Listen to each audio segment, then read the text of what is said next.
विठाला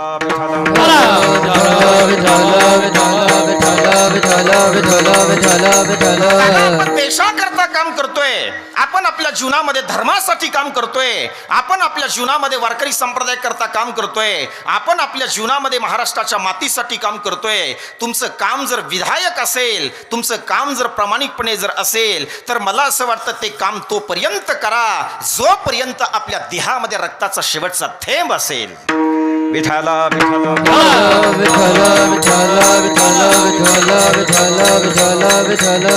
मला असं वाटतं सज्जन माणसाचं महत्व समाजापर्यंत जाण्याकरता, वाक्य पुन्हा एकदा ऐका, सज्जन माणसाचं महत्व समाजापर्यंत जाण्याकरता सज्जन माणसाच्या जीवनामध्ये दुर्जन माणूस अत्यंत महत्वाचा आहे. अरे चंदनाचं महत्व समाजापर्यंत जाण्याकरता त्या चंदनाच्या लाकडाला कुणीतरी तोडणारं महत्वाचं आहे. सूर्याचं महत्व जगासमोर येण्याकरता सूर्याने कुठेतरी त्या उदय होणं महत्वाचं आहे.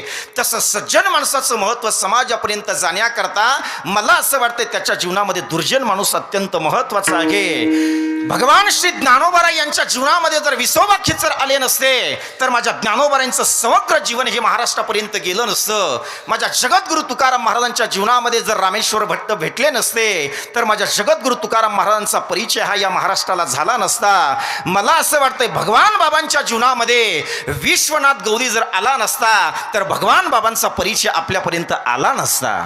विठाला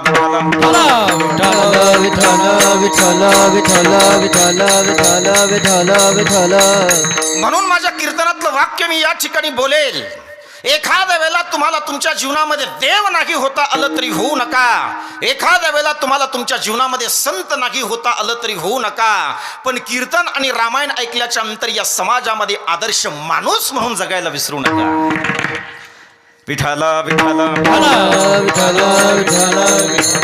माणसासारखे माणसं अनेक दिसत आहेत, पण कधीतरी ज्या वेळेला आपण माणुसकीचा शोध घेण्याचा प्रयत्न ज्या वेळेला आपण आपल्या जीवनामध्ये करू ना मायबाप, त्यावेळेला त्यांच्या अंतःकरणातला माणुसकीपणा हरवल्याचं आपल्याला कदाचित दिसते. अरे अनेक वर्ष झाले या महाराष्ट्रामध्ये कीर्तन परंपरा चालू आहे, अनेक वर्ष झाले या महाराष्ट्रामध्ये रामकथा चालू आहे, अनेक वर्ष झाली या महाराष्ट्रामध्ये महाभारतासारखी सुंदर कथा चालू आहे, अनेक वर्ष झाली या देशामध्ये मला असं वाटते भागवत चालू आहे. मग या सगळ्या गोष्टीचं जर आपण जर खऱ्या अर्थाने पायिक होतो जर स्वीकारलं असेल तर मला असं वाटतंय काही अंशी तरी आपल्या जीवनामध्ये बदल हा महत्वाचा आहे. मला असं वाटतंय लोकांना आम्ही नेहमीच सांगतो की तुम्ही कीर्तनामध्ये या, कीर्तनामधून काहीतरी घेऊन जा, कीर्तनामध्ये या, कीर्तनातून काहीतरी घेऊन जा. माणसं इथे येत आहेत शांत चित्ताने 2 तास कीर्तन श्रवण करतायत, कीर्तन संपलं की या ठिकाणी जुन्या चपला सोडतायत आणि नव्या. अरे कीर्तनातून काहीतरी घेऊन जा या शब्दाचा अर्थ असा आहे की कुठेतरी आपण त्या कीर्तनाचं आरोपण आपल्या जीवनामध्ये केलं पाहिजे. मोहपुरीकरांना एक प्रामाणिकपणे वाक्य मी या ठिकाणी बोलेल. दादांनो, कीर्तन जर तुम्हाला ऐकायची जर इच्छा असेल तर कीर्तन परंपरा ही मला असं वाटते मनोरंजनाची परंपरा नाही, तर कीर्तन परंपरा ही आत्मरंजनाची परंपरा आहे. विठाला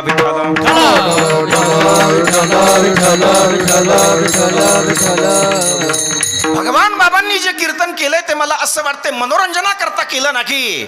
महंत भीमसिंह महाराजांनी जे कीर्तन केलंय मला असं वाटतं ते मनोरंजनाकरता केलं नाही, तर समाजाचा कुठेतरी उद्धार व्हावा ही पवित्र भावना घेऊन भगवान बाबांनी गावोगावी जाऊन कीर्तन केलीत. महंत भीमसिंह महाराजांनी कीर्तन केलीत. काय भावना आहे दादा त्यांची?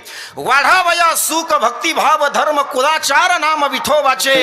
या समाजातला धर्म जिवंत राहिला पाहिजे, या समाजातले अनाथ लोक कुठेतरी सनात झाले पाहिजे. याकरता भगवान बाबांनी आपल्या खांद्यावरती पताका टाकली आणि गावोगावी जाऊन दीनदलित लोकांना त्यांनी प्रबोधन केले.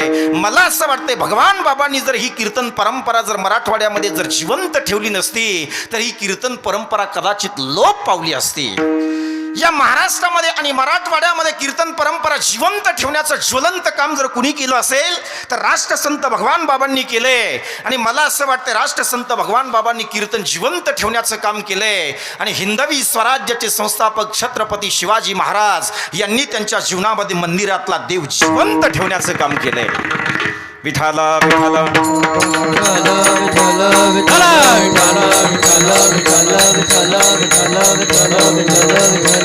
म्हणून संतांच्या जीवनामध्ये आरोप होत असतात, संतांच्या जीवनामध्ये विरोध होत असतो, पण त्या विरोधाला बळी पडून मला असं वाटतंय संत कधी थांबले नाहीत. भगवान बाबांचं जीवन या ठिकाणी मला सांगायचंय आपल्याला. भगवान बाबांचं जीवन का सांगायचंय? कारण ज्यांच्या पुण्यस्मरणानिमित्त हा आपण उत्सव करतोय त्यांचं नाव आहे महंत भीमसिंहजी महाराज. एक वाक्य मी या ठिकाणी आपल्याशी बोलेल मायबाप.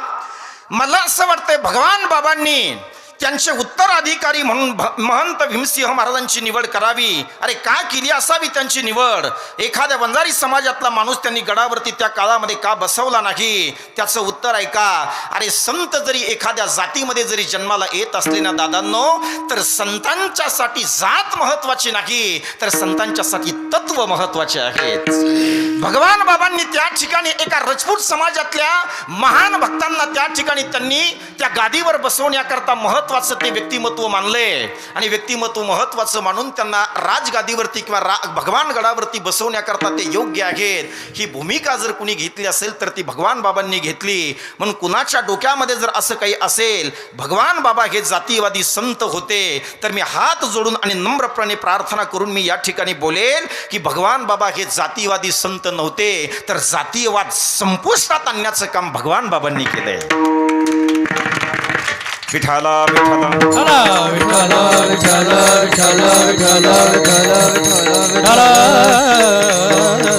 भगवान बाबांची परंपरा सांगतो, तुमच्या लक्षामध्ये असावी याकरता बोलतो. तुम्हाला माहिती आहे तुम्ही सुज्ञ आहात, पण तरी सुद्धा मला या ठिकाणी ती परंपरा सांगितल्याशिवाय माझं कीर्तन आज पूर्ण होणार नाही. भगवान बाबांच्या प्रतिमेकडे पहा. भगवान बाबांची प्रतिमा ही ऐश्वर्य संपन्न प्रतिमा आहे. अरे ज्यांच्याकडे एवढं मोठं ऐश्वर्य आहे, मला असं वाटतं त्यांना पुन्हा ऐश्वर्य मिळवण्याची गरज नव्हती, तर दीनदलिताचा उद्धार करणं हा एकमेव त्यांचा हेतू होता. भगवान बाबांच्या गळ्यामध्ये तुम्ही जर पाहिलं तर एक तुम्हाला गंडा दिसतो. त्यांच्या फोटोमध्ये तुम्ही निरीक्षण केलं असेल का नसेल मला माहित नाही, पण तो ताईत नाही तर ते आळंदीला ज्या वेळेला गेले, आळंदीला गेल्याच्या नंतर माझ्या ज्ञानोबारांच्या समाधीवरती भगवान बाबांनी डोकं ठेवलं आणि भगवान बाबांनी डोकं ठेवून भगवान बाबांनी जो त्यांच्या गळ्यामध्ये ताईत घातलाय ना, ती भगवान श्री ज्ञानोबारांची सोन्याची समाधीवरती ठेवून त्यांनी आपल्या गळ्यामध्ये परिधान केलेली आहे. समाधीवरती ठेवून का परिधान केली? कारण भगवान गडा अर्थात त्या ठिकाणी नारायणगडाची अशी परंपरा होती की जर कुणी त्या ठिकाणी जर महंत म्हणून जर बसवण्यासाठी जरी पात्र असेल तर त्याला पहिल्यांदा भगवान श्री ज्ञानोबारांची समाधी ही कंठामध्ये धारण करणं हे महंताचा तो आद्य धर्म आहे. म्हणून भगवान बाबांनी ती समाधी आपल्या गळ्यामध्ये धारण केली. मायबाप पुन्हा एक वाक्य ऐका. भगवान बाबांच्या समाधीवरती ज्या दिवशी ज्ञानोबारांच्या समाधीवरती ज्या दिवशी भगवान बाबांनी डोकं ठेवलंय, त्या दिवसापासून ते समाजासाठी जगणं, समाजासाठी मरणं आणि समाजाचा उद्धार करणं हा एकमेव पवित्र हेतू घेऊन ते समाजामध्ये जगलेत. कुणी जर म्हणत असेल ते पैसा करता जगले, कुणी जर म्हणत असेल तरी सत्ते करता जगले, तर मला असं वाटतं या मताचं मी खंडन या ठिकाणी छाती ठोकपणे करेल. अरे म्हणून तर मी मगाशी बोललोय की संतांच्यासाठी जात महत्वाचे नाही, तर संतांच्यासाठी आदर्श विचार महत्वाचा आहे. विठाला विठाला विठाला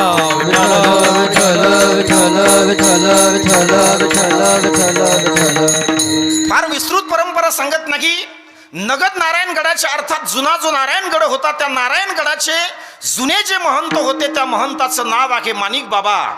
आणि माणिक बाबा ज्या वेळेला सज्जनांनो माणिक बाबांनी भगवान बाबांच्याकडे लक्ष केंद्रित केले आणि माणिक बाबा ज्या वेळेला भगवान बाबाकडे लक्ष केंद्रित केले ना, भगवान बाबांच्याकडे लक्ष केंद्रित केल्याच्या नंतर त्या ठिकाणी भगवान बाबा कुठेतरी आमच्या गडावरती बसण्याकरता योग्य आहेत असं त्या काळातल्या लोकांना वाटलं किंवा माणिक बाबांना सुद्धा वाटले. सगळ्या लोकांच्या प्रतिक्रिया भगवान बाबांच्या बद्दल त्यांनी मागवल्यात आणि मागवल्याच्या नंतर वयाच्या 11व्या वर्षी, वाक्य पुन्हा एकदा ऐका, वयाच्या 11व्या वर्षी नारायणगडावरती भगवान बाबा बसले. याचा अर्थ असा आहे की परमार्थ जर तुम्हाला करायचा असेल तर तो म्हातारपणामध्ये करू नका.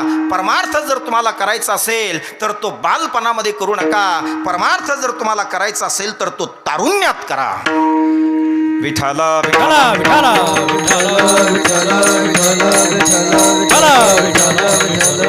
वयाच्या 11व्या वर्षी ज्या वेळेला ते त्या ठिकाणी नारायणगडावरती बसले आणि नारायणगडावर बसल्याच्या नंतर वयाचे 11 ते वयाचे 53 वर्षापर्यंत ते त्या ठिकाणी गडावरती होते आणि त्या गादीचं ते त्या ठिकाणी नेतृत्व करत होते. पण नेतृत्व करत असताना काय झाले, नवगण राजुरी म्हणून एक गाव आहे. नवगण राजुरीमध्ये एक विश्वनाथ नावाचा गौरी अर्थात तो पहिलवान होता आणि पहिलवान असल्या कारणाने भगवान बाबा सुद्धा पहिलवान होते. पूर्वी जे टांग्याने प्रवास करत होते, गावोगावी ज्या वेळेला ते कीर्तन करण्याकरता जायचे त्यावेळेला व्यायाम करण्याकरता त्यांच्या टांग्यामध्ये दगड असायचे आणि ते अर्थात व्यायाम करत होते, ते पहिलवान होते. विश्वनाथ गौरींनी त्या ठिकाणी कमेंट के अर्थात त्यांना आव्हान केलं. भगवान बाबाला सांगितलं की तुम्हाला आता माझ्यासोबत कुस्ती करावी लागेल. त्यावेळेला भगवान बाबा सांगतात, अरे आम्ही साधे वारकरी आहोत, धर्माचा प्रचार करणारे आहेत, खांद्यावरती पताका घेऊन आम्ही वारी करणारी माणसं आहोत, आम्हाला तुझ्यासोबत कुस्ती करता येणार नाही. पण नाविलाज झाला, त्याने आव्हान केल्याबरोबर भगवान बाबा त्या ठिकाणी त्या अर्थातच त्या पहिलवान त्या ठिकाणी त्या सज्जनांनो एक आखाडा भरला होता. त्या आखाड्यामध्ये माझे भगवान बाबा त्या ठिकाणी कुस्ती करण्याकरता ज्या वेळेला त्याच्यासोबत 2 हात केले, त्यावेळेला एकदा नाही, दोनदा नाही, तर 3दा ज्या वेळेला विश्वनाथ गौरीला पाडलं, त्यावेळेला त्याच दिवशी त्या विश्वनाथ गौरीने मनामध्ये पक्क केले की भगवान बाबाला आता नारायणगडावर राहू द्यायचं नाही. विठाला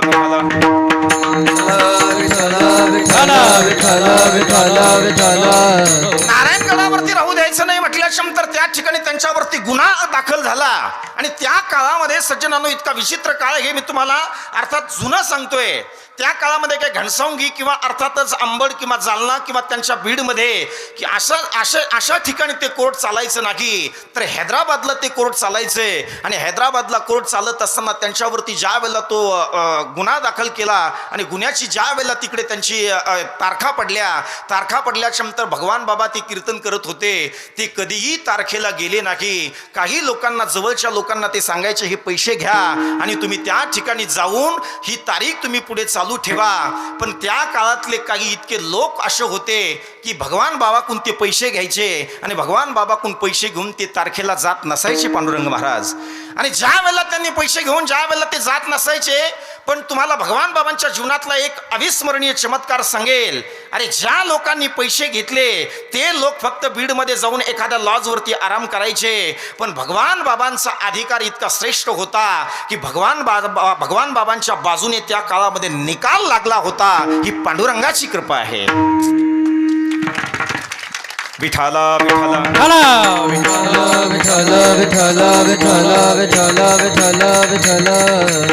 पण तरी सुद्धा काही लोकांना सहन झालं नाही. काही लोकांना ज्या वेळेला सहन झालं नाही त्यावेळेला बीड जिल्ह्यामध्ये एक पाटोदा नावाचं गाव आहे आणि त्या गावामध्ये 600 एकर जमीन असणारा एक पाटील होता. त्या पाटलाने एकदा काय केलंय की भगवान बाबांच्या त्या ठिकाणी त्यांच्या आसनावरती चोरी आणि बांगडी नेऊन ठेवली. आणि चोरी आणि बांगडी नेऊन ठेवल्याच्या नंतर सज्जनांनो माझे भगवान बाबांच्या डोळ्यामध्ये पाणी आले. अरे मी जर समाजासाठी पवित्र काम करत असेल, मी जर या ऊसतोड कामगारांच्यासाठी जर पवित्र जर आणि श्रेष्ठ जर काम करत असेल आणि अशा अभद्र आरोप जर माझ्यावरती होत असेल ना, तर भगवान बाबा की स्वाभिमानी होते. भगवान बाबाला ते सहन झालं नाही. भगवान बाबा महाराष्ट्रातले पहिले संत असे आहेत, महाराष्ट्रातले म्हणण्यापेक्षा देशातल्या इतिहासातले असे पहिले संत आहेत की ज्या वेळेला भगवान बाबांच्या वरती घाणेरडा आरोप झाला त्यावेळेला भगवान बाबा गडाच्या खाली उतरले आणि त्यांनी आपलं स्वतःचं अंग कापून टाकलं. मला असं वाटतंय महाराष्ट्रातल्या इतिहासातला हा पहिले संत आहेत. सज्जनांनो एवढे ज्या वेळेला आरोप होतात आणि आरोप झाल्याच्या नंतर भगवान बाबा स्वाभिमानी त्यांनी गडाचा त्याग केला आणि नारायण गडाचा त्याग केल्याच्या नंतर जे काही त्यांना आता पुढचं उर्वरित आयुष्य आपण कुठे घालायचे त्यावेळेला त्यांनी त्यांच्या अर्थात जागा निवडली. आणि जागा निवडल्याच्या नंतर त्यांना आता जो धुम्यागड आहे, धुम्यागड म्हणजे असा काही जुना तो गड नव्हता, इतिहासात तसं काही माझ्या वाचण्यात आलं नाही. म्हणजे जसं आपलं डोंबरलवण आहे, बर्डी आहे, असं जसे शेताचे पूर्वी नाव असायचे ते तसं त्या काळामध्ये त्या गडाचं अर्थात त्या शेताचं ते नाव होतं.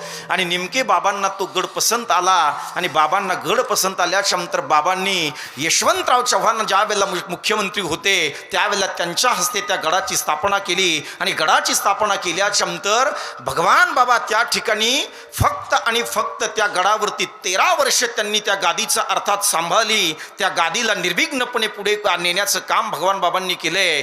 पण ती गादी सांभाळण्याचं काम योग्य आपल्यासाठी कोण आहे असा विचार ज्या वेळेला भगवान बाबांनी केला त्यावेळेला त्यांच्या समोर पहिलं जे नाव आलं त्या अर्थातच ते जे नाव आहे त्या नावाचा गौरव आज आपण करतोय ते नाव आहे महंत भीमसिंहजी महाराज. भीमसिंह महाराजांचं नाव त्या ठिकाणी आलंय आणि भीमसिंह महाराज या गडावरती बसण्याकरता योग्य आहेत असा विचार भगवान बाबांनी करावा. अरे काय अधिकार असेल भीमसिंह महाराजांचा.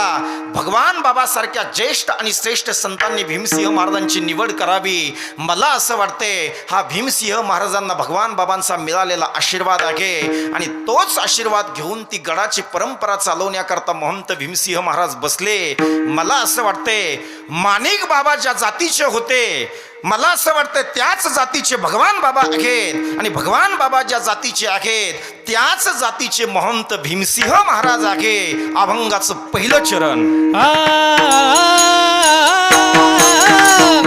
माझी